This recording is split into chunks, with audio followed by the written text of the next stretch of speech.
if you are never alone to reflect. When you are constantly surrounded by the herd, their voices become your thoughts. Their mediocre goals become your ambitions. Their fears become your limits. By stepping into the cold light of isolation, you allow the dust to settle. You begin to see your friends and associates for what they really are. Some are anchors, dragging you down into the depths of triviality.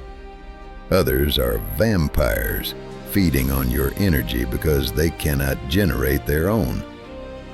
In the silence, you realize that many of your social connections were merely distractions from the self. An army of one does not fear losing people. He fears losing himself to the wrong people. Use your solitude to raise the bar of entry to your life. If someone cannot match the peace and strength you find in your own company, they are not an asset. They are a liability. It is better to feast alone on the bread of wisdom than to dine with fools on the wine of gossip. Tour's thought is vital. Leave a short but powerful comment under this video. Let it be your seal on today's lesson. The greatest conflict in any man's life is the war between the part of him that knows what to do and the part of him that feels like doing nothing. To be an army of one is to resolve this conflict through the total unification of the self. In solitude, there is no one to play the victim for. There is no one to blame for your lack of progress.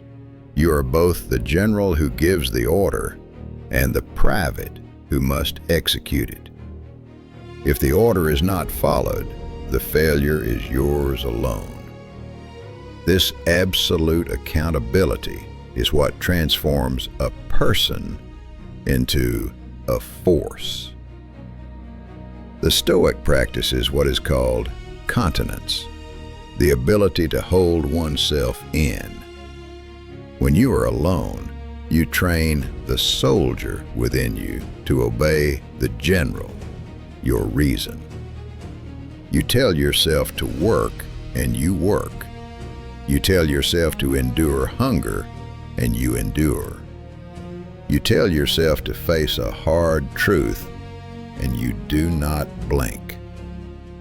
There is no debate. There is no negotiation with your lower instincts. This internal hierarchy is the secret to the army of one's lethality in the world. While others are paralyzed by internal doubt and conflicting desires, you move as a single, solid unit. Your mind and your body are in a state of perfect alignment. Because you have mastered the art of self-command in the quiet, you can lead yourself through any storm in the loud. Think of the army of one not as a lonely man, but as a man who is so complete that he is a legion. You carry the wisdom of the Stoic masters as your intelligence officers. You carry your discipline as your heavy infantry. You carry your purpose as your unstoppable cavalry.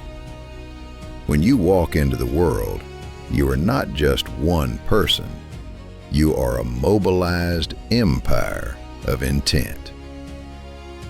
Practical exercise. For 1 week, give yourself one difficult command every morning. Something that makes the soldier in you want to complain. Do not allow a second of hesitation. Execute. In that silence of instant obedience, you will hear the sound of your own power growing. The ultimate purpose of being an army of one is not to hide from the world forever, but to return to it as someone the world can no longer break. The Stoic does not seek solitude out of hatred for humanity, but out of a sacred duty to his own character. Marcus Aurelius frequently reminded himself that we are made for each other, like the two rows of teeth. But he also knew that to be useful to others, you must first be a master of yourself. You cannot lead if you are easily led. You cannot give strength if you are hollow. Your time in isolation was not a retreat, it was an armory. Now look at the man who has mastered solitude. When he returns to the forum of life, he is different. He is not desperate for conversation. He is not hungry for attention. He moves with the heavy, rhythmic gait of a conqueror who has already won the most important battle, the battle over his own impulses. He is among people, but he is never lost in them. Being an army of one means that even in the middle of a crowded city, you carry your desert with you. You carry that cold, clear space of reason where no one can touch you. This is the Stoic radiance. People will sense it. They will see that you have a source of power they do not understand. They will try to pull you into their dramas, their petty wars, and their fleeting joys. And they will find that you are as immovable as a mountain of marble.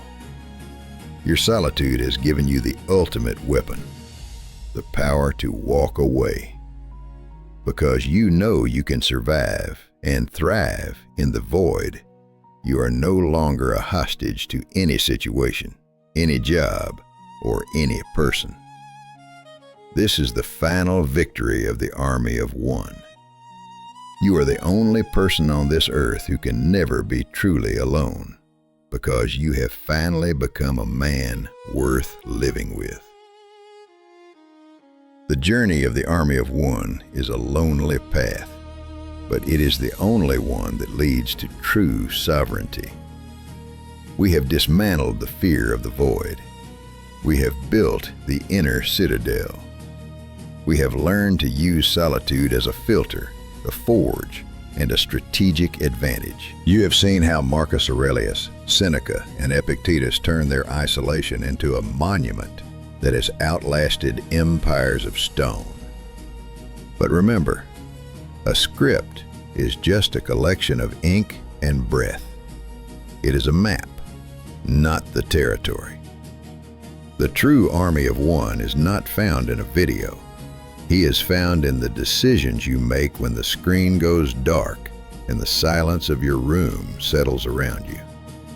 When the urge to seek distraction hits, stand firm. When the weight of loneliness feels heavy, push back. When the world demands that you conform to the herd, remember your code. You are no longer a fragment of a crowd. You are no longer a leaf in the wind. You are a sovereign state. You are your own commander. You are your own supply line. You are the rock that the waves break against. Go forth into the world, or stay in your cell. It does not matter. For wherever you go, you carry the legion of your ancestors and the steel of your own will. You are the master of the marble mind. You are an army of one. Stay cold, stay hard, stay silent.